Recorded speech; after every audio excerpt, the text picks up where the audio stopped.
సికింద్రాబాద్ ను మార్చడం లేదంటూనే ఇక్కడి ప్రాంతాలన్నీ మల్కాజ్గిరిలో కలుపుతున్నారని మండిపడ్డారు మాజీ మంత్రి తలసాని శ్రీనివాస్ యాదవ్. విభజన పేరిట తమ ఆత్మ గౌరవంపై దెబ్బ కొడితే చూస్తూ ఊరుకోమన్నారు. సికింద్రాబాద్ ను ముక్కలు చేస్తే సీఎం రేవంత్ రెడ్డిని కూడా ముక్కలు చేస్తామంటూ ఇటీవల తాను చేస్తున్న వ్యాఖ్యలపై స్పందించారు. ముఖ్యమంత్రిపై చేసిన వ్యాఖ్యలను వెనక్కి తీసుకునేందుకు అభ్యంతరం లేదన్నారు మాజీ మంత్రి తలసాని శ్రీనివాస్ యాదవ్. సికింద్రాబాద్ మున్సిపల్ కార్పొరేషన్ ఏర్పాటు కోసం ఉద్యమం కొనసాగిస్తామని చెబుతున్న తలసాని శ్రీనివాస్ యాదవ్ తో మా ప్రతినిధి Sai Kiran face to face ఇప్పుడు చూద్దాం.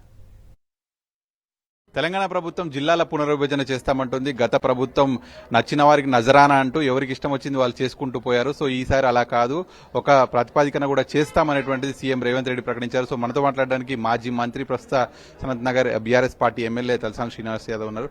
సార్, అయితే ప్రస్తుత ప్రభుత్వం జిల్లాల పునర్విభజన చేస్తామంటుంది. మీకున్నటువంటి అభ్యంతరం ఏంది? మీ పార్టీ వర్కింగ్ ప్రెసిడెంట్ కూడా జిల్లాలను ముట్టుకుంటే అగ్గి రాజు వస్తుంది అని అంటూ కూడా వ్యాఖ్యలు చేశారు. పునర్విభజన అనేది కేసీఆర్ గారి నాయకత్వంలో 33 జిల్లాలు అయినాయి. పరిపాలన చాలా సాఫీగా జరుగుతుంది.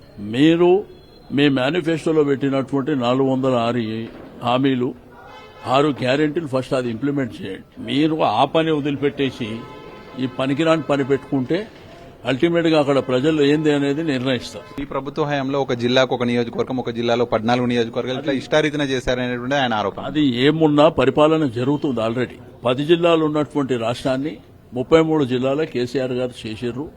అక్కడ మెడికల్ కాలేజీలు వచ్చినాయి, జిల్లా హెడ్ క్వార్టర్స్ వచ్చినాయి, అదంతా జరుపుకుంటూ పోతుంది. ఇప్పుడు సికింద్రాబాద్ ప్రాంతంలో దీన్ని మన ఇష్టానుసారం మార్చుకుంటామంటే అది పద్ధతిగా లేదు. మా అస్తిత్వం, మా ఆత్మగౌరవం మీద దెబ్బ కొట్టిన విధంగా ఉంది. నిన్న ముఖ్యమంత్రి గారు మాట్లాడినప్పుడు నేనేం మార్చలేదు అని చెప్పాను. కానీ వారికి తెలియవలసింది ఏంటంటే ఇక్కడ నార్త్ జోన్ డీసీపీ ఆఫీస్ ఉంది సికింద్రాబాద్ కోర్టు పక్కన, దాన్ని మల్కాజిగిరి చేశారు. బేగంపేట పోలీస్ స్టేషన్ ఉంది, అది మల్కాజిగిరి చేశారు. సికింద్రాబాద్ మోండా డివిజన్ మల్కాజిగిరి చేశారు. 17th ర్యాలీ పెట్టినట్టు పర్మిషన్ అప్లై చేస్తే మా సాధన సమితి పవన్ వీళ్ళు పోయి అడిగితే ఇక్కడ కాదు మల్కాజిగిరి పోండి అని చెప్పి ఎందుకు చెప్పారు? సికింద్రాబాద్ నేను చేంజ్ చేయలేదంట.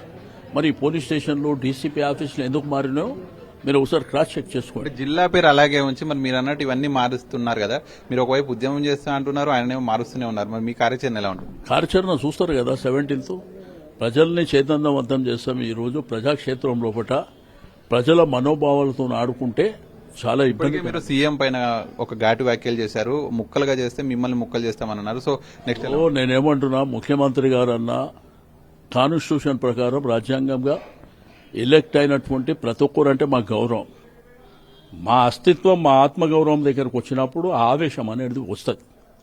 ఒకవేళ సరే ఆ వ్యాఖ్యలు విడ్రా చేసుకుంటాం, అదే నాకేం పెద్ద భేషజాలు ఏం లేవు. కానీ మా అస్తిత్వం మీద దెబ్బ కొట్టకండి, మా ఆత్మగౌరవం మీద దెబ్బ. మీరు ఓన్లీ సికింద్రాబాద్ వరకు కన్ఫైన్ అవుతున్నారు, మొత్తం ఓవరాల్ గా జిల్లాల విభజన పైన మీరు ఏం చేయబోతున్నారు? నేను జిల్లాలు, రాష్ట్రం గురించి కూడా మాట్లాడతా. బట్ నేను ఫస్ట్ నా బర్త్ ప్లేస్, నేను పుట్టినటువంటి ప్రాంతం, ఇక్కడ ఉన్న ప్రజల మనోభావాలని చూడవలసిన బాధ్యత నాకుంటుంది. రైట్. ఏదైతే సికింద్రాబాద్ పేరు మార్చమనుకుంటూనే ఆయన అన్ని పోలీస్ స్టేషన్లను వీటన్నిటిని మల్కాజ్గిరికి మారుస్తున్నారు. ఇప్పటికైనా కూడా రాజ్యాంగేతర శక్తిగా వ్యవహరించకూడదు. జిల్లాల పునర్విభజనను గతంలోనే కేసీఆర్ ప్రభుత్వం శాస్త్రీయంగా చేసింది. మళ్లీ ఇప్పుడు ఏదైతే జిల్లాల పునర్విభజన పేరిట కాంగ్రెస్ ప్రభుత్వం రాజకీయాలు చేస్తుంది. సో సికింద్రాబాద్ అనేటువంటిది మా అస్తిత్వం, దీన్ని కాపాడుకుంటామనేటువంటిది తలసాని శ్రీనివాస్ యాదవ్ చాలా గట్టిగా స్పందించారు. వీడియో జర్నలిస్ట్ ముత్యంతో కలిసి సాగినట్టు సాక్షి న్యూస్ సికింద్రాబాద్ నుంచి.